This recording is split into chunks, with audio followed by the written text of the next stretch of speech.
Yang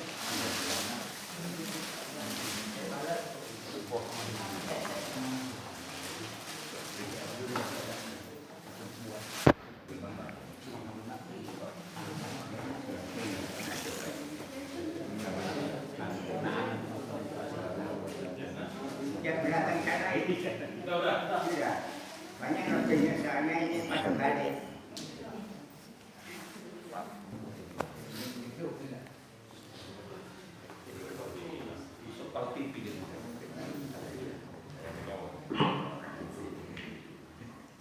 Bismillahirrahmanirrahim. Assalamualaikum warahmatullahi wabarakatuh.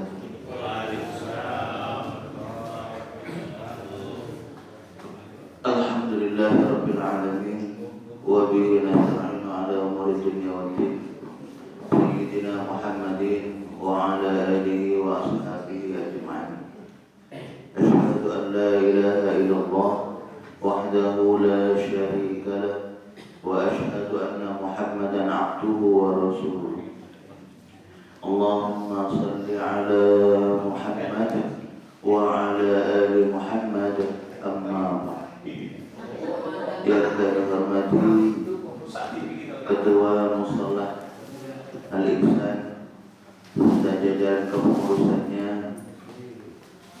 yang kami hormati bapak-bapak, ibu-ibu hadirin, yang insya Allah kita semua sama-sama dirahmati Allah Subhanahu wa Ta'ala.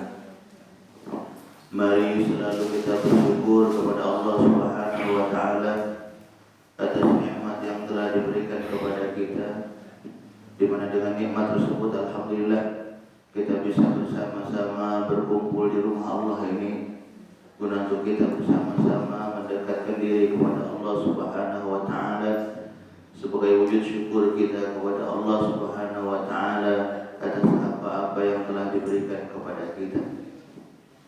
Salawat dan salam tak lupa selalu kita haturkan untuk junjungan kita Nabi besar Muhammad sallallahu alaihi wasallam beserta keluarga, sahabat dan para pengikut-pengikut beliau, dan juga kita bersama-sama berdoa semoga kita dan keluarga-keluarga kita termasuk ke dalam golongan orang-orang yang selalu taat kepada Allah dan taat mengikuti apa yang diperintahkan oleh baginda Rasulullah sallallahu alaihi wasallam. Amin ya rabbal alamin. Bapak-bapak, ibu-ibu hadirin jamaah subuh yang insyaallah kita semua sama-sama dirahmati Allah Subhanahu wa Ta'ala. Izin kami di sini melaksanakan amanah yang diamanahkan kepada kami untuk setiap subuh minggu menyampaikan dakwah amanah dari Bapak Wali Kota Palembang. Jadi mungkin pertama ini perlu kami beritahukan bahwasanya untuk dai Pemkot sekarang itu bertambah. Kalau yang biasanya cuma berdua Pak, sekarang jadi 8 untuk Sungai Selincah. Jadi mungkin bisa jadi nanti ada WG yang datang ke sini. Jadi setiap minggu pagi ini sudah ada 8 ustadz khusus untuk di Sungai Selincah ini untuk melaksanakan sholat subuh. Nah, hari ini di Mupakat itu ada 2 orang di Musola Al-Husni dan Musola Darul Ikhwan. Di Nurul Hidayah 1, di Bagus Salam ada Nusa Sobri, di Aliksan di sini Surat Ustadz Walian, ada orang makan pokoknya. Yang insya Allah setiap minggu pagi akan bergerak untuk menyampaikan, untuk mengajak kita sama-sama, mengingatkan kita sama-sama agar kita menjadi manusia-manusia yang lebih baik. Karena ngomong kita ini kan baru, namanya manusianya terkadang atau baik salah, atau baik lupanya. Sebagaimana hadis baginda Rasulullah, al-insanu mahallul khata' wal nisyan. Kita ini tempatnya salah dan lupa terkadang. Maka oleh karena itu Allah selalu mengingatkan kepada kita, wa tawassaw bil haqq wa tawassaw, untuk kita saling mengingatkan, untuk kita saling tegur, untuk kita saling memperbaiki. Karena terkadang kita manusianya Pak tidak sadar dengan kesalahan kita dewi. Kalau ada kata yang mengingatkan, terkadang sekali lagi tidak sadar dengan kesalahan kita sendiri kalau tidak ada yang mengingatkan. Makanya orang yang melihat kita itulah yang tahu, oh kamu itu salah, jangan seperti itu, harus seperti itu. Itu biasanya terkadang orang yang ada di sekeliling kita. Maka oleh karena itu mungkin ketika ada orang yang mengingatkan kita, yang menegur kita agar kita ini menjadi lebih baik, ya sudah, yuk mari kita sama-sama terima, kita sama-sama perbaiki. Kenapa? Karena berarti teman kita itu, saudara kita tersebut, orang tersebut sayang dengan kita, sayang dengan kita, sayang kalau kita nanti asyik dengan kesalahan kita, karena ada kata yang menegur, dia sayang. Saya kali kalau kita dimasukkan ke dalam neraka Allah Subhanahu wa Ta'ala. Makanya kita ditegur, dan kita pun karena memang manusia ini Pak, ada yang galak terima, ada yang tidak terima. Kita juga yang tegur harus sama-sama. Ngapu ini kok marah ditegur, ya mungkin kita salah cara menegurnya. Jadi harus sama-sama selalu koreksi diri, sama-sama selalu harus mawas diri kita sama-sama. Jadi intinya sekali lagi, kita ini sebagai manusia pasti punya salah, pasti punya lupa. Maka oleh karena itu sekali lagi kita perlu untuk kita selalu bersama-sama mengingatkan ini tadi. Karena yang namanya kehidupan ini Bu, kalau kita asyik dengan kesalahan-kesalahan kita, na'udzubillah, banyak salah kita, belum sempat kita bermohon kepada Allah Subhanahu wa Ta'ala, belum sempat kita meminta ampunan kepada Allah Subhanahu wa Ta'ala, saat itu Allah sudah mengutus malaikatnya kepada kita. Malaikat Israel diutus kepada kita untuk mencabut nyawa kita. Nah, itulah yang kita tidak tahu. Apalagi sekarang ini kan Bapak, kita takutnya sebentar sana dengar ada yang meninggal, sebentar ke sana dengar ada yang meninggal. Alhamdulillah. Banyak sudah saudara-saudara kita yang balik. Sekarang pertanyaannya, kapan kita nak balik? Kapan kita nak balik? Karena setiap kita ini kan pasti nak balik. Pasti kita akan menghadap Allah Subhanahu wa Ta'ala, kembali kepada Allah Subhanahu wa Ta'ala. Pasti nak balik, karena setiap yang hidup itu pasti akan mati. Maka oleh karena itu, ma'asyiral hadirin yang masuk yang insyaallah sama-sama rahmat Allah Subhanahu wa Ta'ala, kalau kita sudah menyadari bahwasanya kita ini akan kembali kepada Allah Subhanahu wa Ta'ala, sekarang apa persiapan kita? Apa persiapan kita untuk menghadap Allah Subhanahu wa Ta'ala? Kalau di dunia, kalau kita kepengen nak punya hajat, mungkin nak nikahkan anak kita, tentunya ada persiapan yang nak kita siapkan, biar acara kita itu sukses. Dari undangannya sudah disensor, dari segala macamnya, pokoknya nyewa tendanya. Kalau misalnya memang kalau sekarang boleh, bukan tidak boleh nyewa tenda, acara boleh Pak, cuman yang sebatas wajar-wajar saja. Jangan sampai lagi pandemi ini acaranya perkenan 3 malam, nah itu yang tidak boleh. Tapi kalau cuma sebatas wajar, tidak apa-apa Pak punya acara. Tentunya dengan menaati protokolnya tadi gitu kalau bisa karena nyiapkan masker terlalu banyak paling tidak cuci tangannya, masker dihimbau dari rumah masing-masing, cuci tangannya, jaga jaraknya. Kalau sekarang kan masjid di musolanya alhamdulillah, kalau pakai sejadah sudah jaraknya, sudah pakai sejadah besar tadi, kalau sejadah besar jaga jarak. Cuma yang terpenting Bu, jangan sampai lupa gitu. Jarak yang kita terapkan di musola ini harus di luar juga diterapkan. Ini terkadang kita di musola, di masjid kita tertib, taat peraturan, pakai protokol kesehatan, kita sholatnya pakai masker, jaga jarak. Tapi ketika di luar bebas, lepas kendali, ngobrol biasa, ada kaki lagi jaga jarak. Nah itu yang bahaya. Karena yang di luar itu yang bahaya. Kalau yang di dalam masjid musola ini insya Allah bersih galau-galau insya Allah. Kenapa? Karena sebelum subuh kita sudah mandi, ada yang sudah hampir wudu, sudah bersih galau-galau insya Allah. Nah yang terpenting yang di luar ini, karena kita kan banyak aktivitas di luar. Nah yang di luar ini yang harus kita tetap konsisten, komitmen, agar apa? Agar kita ini insya Allah bisa tidak terkena dengan yang namanya virus corona ini. Tadi ketika sholat kita juga sudah berdoa, bermunajat kepada Allah Subhanahu wa Ta'ala, kita dijauhkan dari segala macam bala. Allah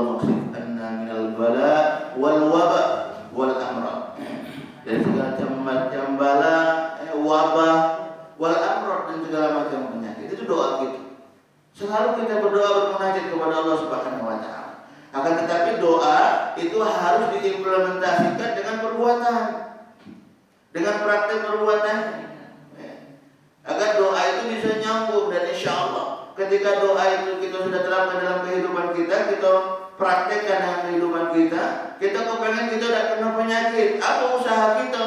Ya itu tadi paling tidak jaga diri kita, selalu cuci tangan, selalu jaga jarak, itu harus sama-sama kita jaga. Agar apa? Agar sekali lagi kita terhindar. Nah itu juga ketika kita menghadap Allah. Ketika kita kepengen, tatkala kita menghadap Allah Subhanahu wa taala, kita kembali dalam keadaan husnul khatimah, dalam keadaan yang baik, insyaallah. Tentunya ada persiapan yang harus kita lakukan. Makanya Allah Subhanahu wa taala juga mengingatkan kepada kita, a'udzubillahi minasyaitonir rajim, ya ayyuhalladzina amanu taqullaha wal tanzur nafsum ma qaddamat lighad. Wahai orang-orang yang beriman, bertakwa kepada Allah Subhanahu wa taala, hendaklah setiap diri mempersiapkan untuk hari esok. Apa itu hari esok? Kematian. Mau tak mau, suka atau tidak suka, yang namanya kematian ini walaupun kita tidak undang, pasti dia datang. Ya Bu, pasti dia datang. Makanya Allah mengingatkan kita, persiapkan diri kita untuk hari esok. Karena kebahagiaan kita nanti ketika kita berjumpa dengan Allah itu ditentukan dari sekarang ketika kita hidup di dunia inilah. Jadi sekali lagi, kebahagiaan di akhirat itu ditentukan dari saat ini kita di dunia. Kalau kita di dunia ini tadi bagus, ibadahnya bagus kepada Allah Subhanahu wa taala, akhlaknya bagus kepada sesama manusia, insyaallah akhirat kita pun akan menjadi bagus.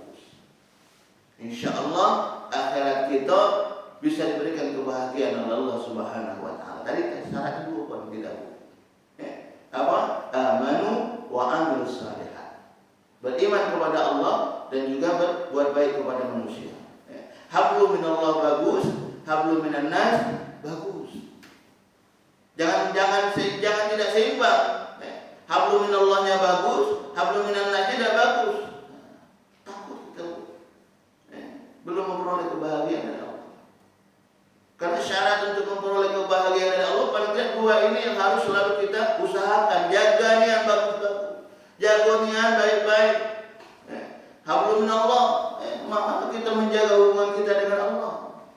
Mana kita berterima kasih dengan Allah, Zat yang Maha memberikan segala-galanya kepada kita. Ya, karena kita manusia itu sama baik ketika kita di dunia ini, ketika kita diberikan sesuatu, tentunya kita berterima kasih kepada yang ngasih. Sama saat ini ada kotak di sini ya tentunya kita berterima kasih kalau saat ini mungkin kepada ketua musolanya, pengurusnya ya, yang telah menyiapkan ini, alhamdulillah. Berterima kasih. Kalau belum dibuka ini malu-malu kan buka kotak. Iya. Berterima kasih kepada manusia. Itu juga kepada Allah yang banyak sekali memberikan kepada kita nikmat, yang banyak sekali memberikan kepada kita sesuatu yang kita harapkan. Sehingga kalau kita mau menghitung nikmat yang Allah berikan kepada kita, naudzubillah, dapat kita menghitung. Wa in ta'uddu ni'matallah la tuhsuha. Kalau kita mau menghitung nikmat Allah Subhanahu wa taala, kita tidak akan mampu untuk menghitung nikmat tersebut.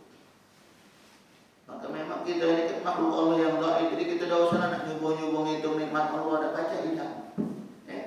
Tidak bisa. Nak ngitung-ngitung nikmat Allah.